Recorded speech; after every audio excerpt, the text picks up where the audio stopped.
So now that we've got them comfortable with the float, now that they're comfortable coming off the wall, recovering, doing that kind of stuff on their face, we're going to move to the back float.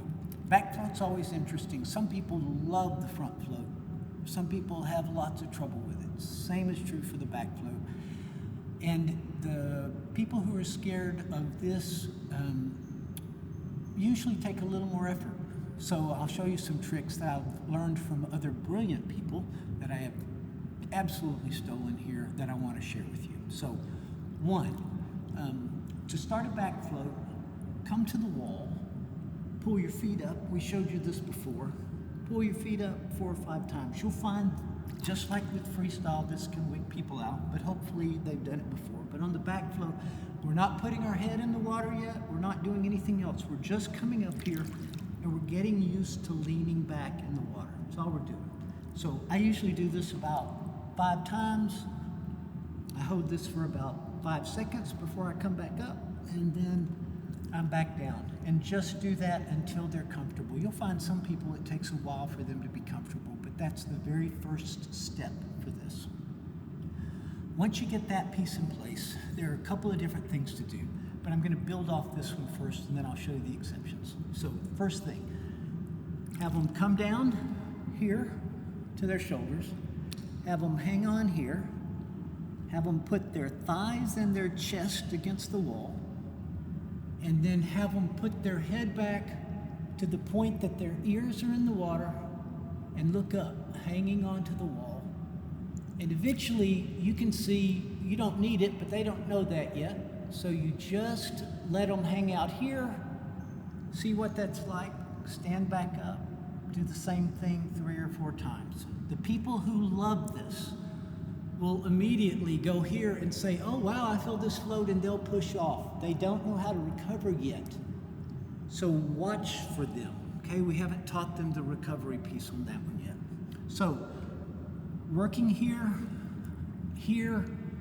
push off a little bit, and you can tell them, some people will automatically feel that you just push your chest up, others won't, and they'll stay here just like this. So say, as you push away, you see they're no longer connected to the wall. So if you can keep them connected to the wall, as they push away, it will automatically create that bend for them, and they'll begin to feel the water underneath. Your goal isn't to get them to put the head in the water. Your goal isn't to make them bend their back. Your goal is to get them to feel that the water is holding them up and that it's not all their neck. So if you got somebody who's got their neck really tight and isn't in there, get them to shake their head yes or no, shake up and down. We're going for comfort here, absolute comfort, and then watch as they get tucked away here, okay? So that's one way, and that's a nice way, and that's a way they can practice on their own, at their house, at the gym, at wherever it is, smashed up against there. Another way to do a back float and to start them, and it depends on your people, is to have them come down here, to put their face up here, to feel it without holding on to anything, and they can walk around and they can do whatever they want to do to control it with their feet. But the goal is that they feel the bouncing up and down as they move. They see that their head's covered for that, and then they can begin to move from there. They need you around to help them with the back float part of that, okay? Which is basically, I put my head here, I float, I push my chest up here, and I begin to just kind of go here. And you can walk back and they can walk, it's just fine. It's supporting them. And when they say, oh yeah, but my feet are keeping me on the ground, it's like, really? Can you stand on the land like that? Would you go stand on the land and show me that movement? My statement for it is always, Michael Jackson can do that, but nobody in this pool can do that, right? And I usually get a good laugh out of that one because they get the idea. It's like, normal people can't do this. You can't hold yourself up like that. You can't be on your tiptoes on the land and do it. What's holding you up is the water, and that's what we're building, beginning to get that for them. You can do the standard, put your hand behind their head and back them up from there. I will tell you that the most important thing you do when you do that is keep their nose out of the water.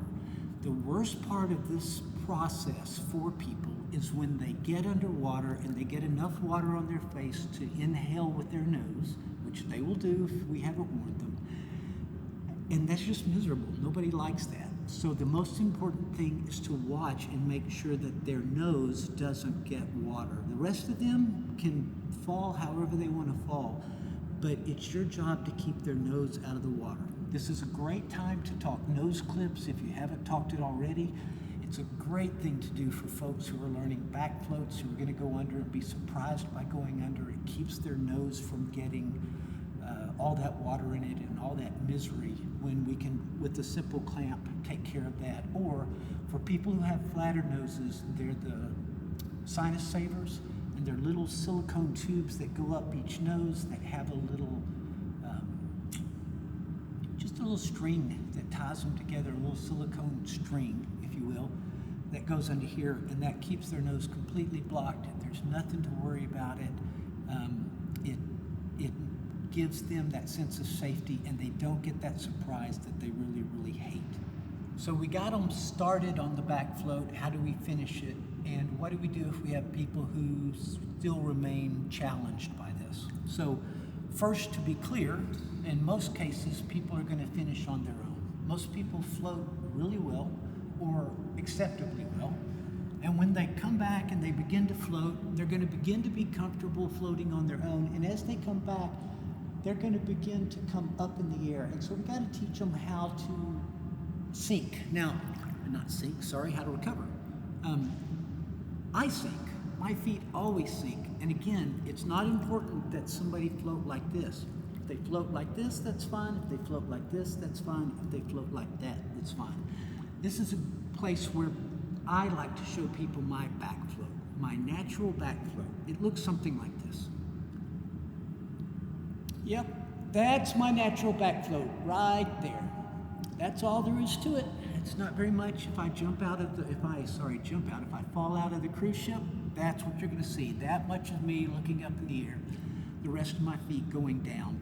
It's a good time to show people as well that what they do with their hands makes a huge difference. So for me, if I'm doing a standard back float, this is what I've got.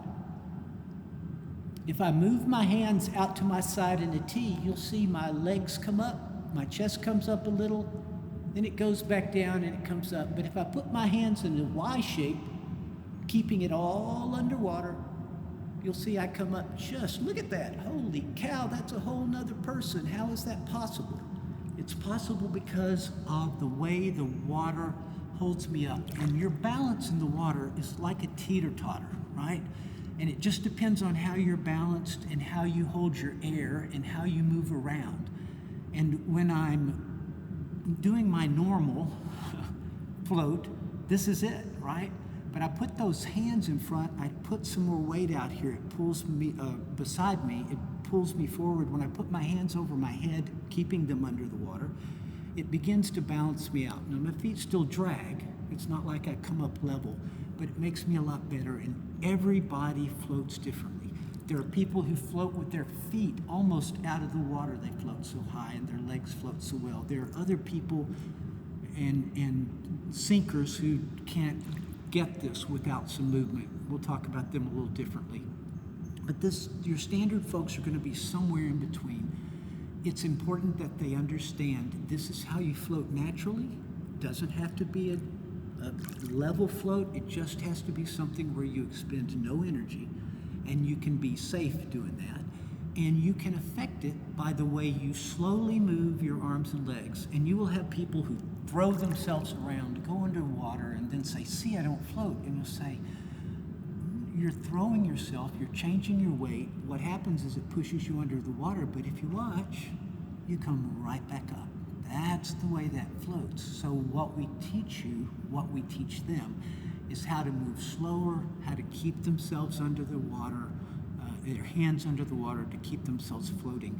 This is a place, if I haven't done this before this time, this is a great place to show them drowning. So I say, so when you're watching movies, or you're seeing things about people drowning, you always see them straight up and down, right? They're always straight up and down. It's the worst possible way to float. You can't float worse than straight up and down.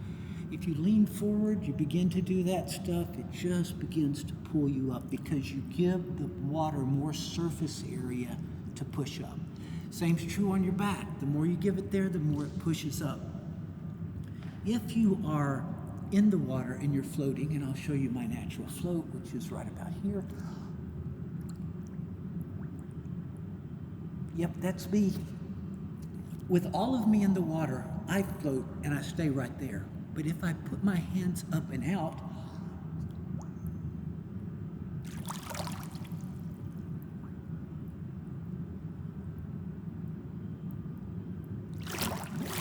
wow, I don't float anymore. I can't breathe anymore. I'm not there. So if you're flailing, and this is what I tell them because it fits a classic archetype for people drowning, is if you're straight up and down in the water and you throw your hands up and you're doing this, you're going to go down because of the weight of your hands. And you're better off keeping your hands in the water so the water can support more of you to keep you up and going. The back float plays out the same way. We make that one work.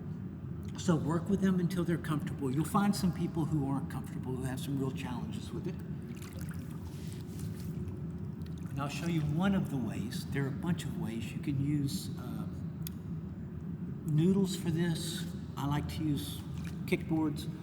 If you have them put their hands on the kickboard and begin to lay back and push down on the kickboard, then they'll find that they can come up and float with their hands on the side, right? We still haven't taught them recovery, but you'll see that they can come up with their hands on the side. That begins to let people practice on their own and begin to feel it and be comfortable with it. You'll find people who, when they do this, they get really scared because when their feet come up, they think they're going to completely flip over.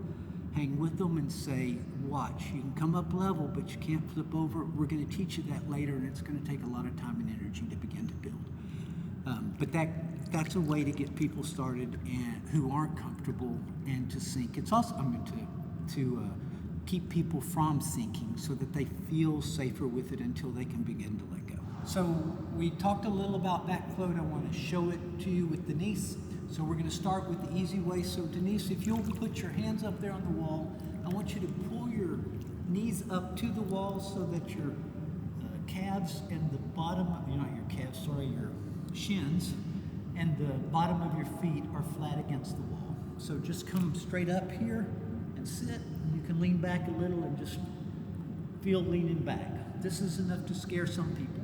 It's comfortable for others. And so once you're comfortable there, just pull yourself back up. And I recommend just pulling up like in a chair and go from there, and you're doing it. This is not a place, by the way, to pull with your hands to pull you up.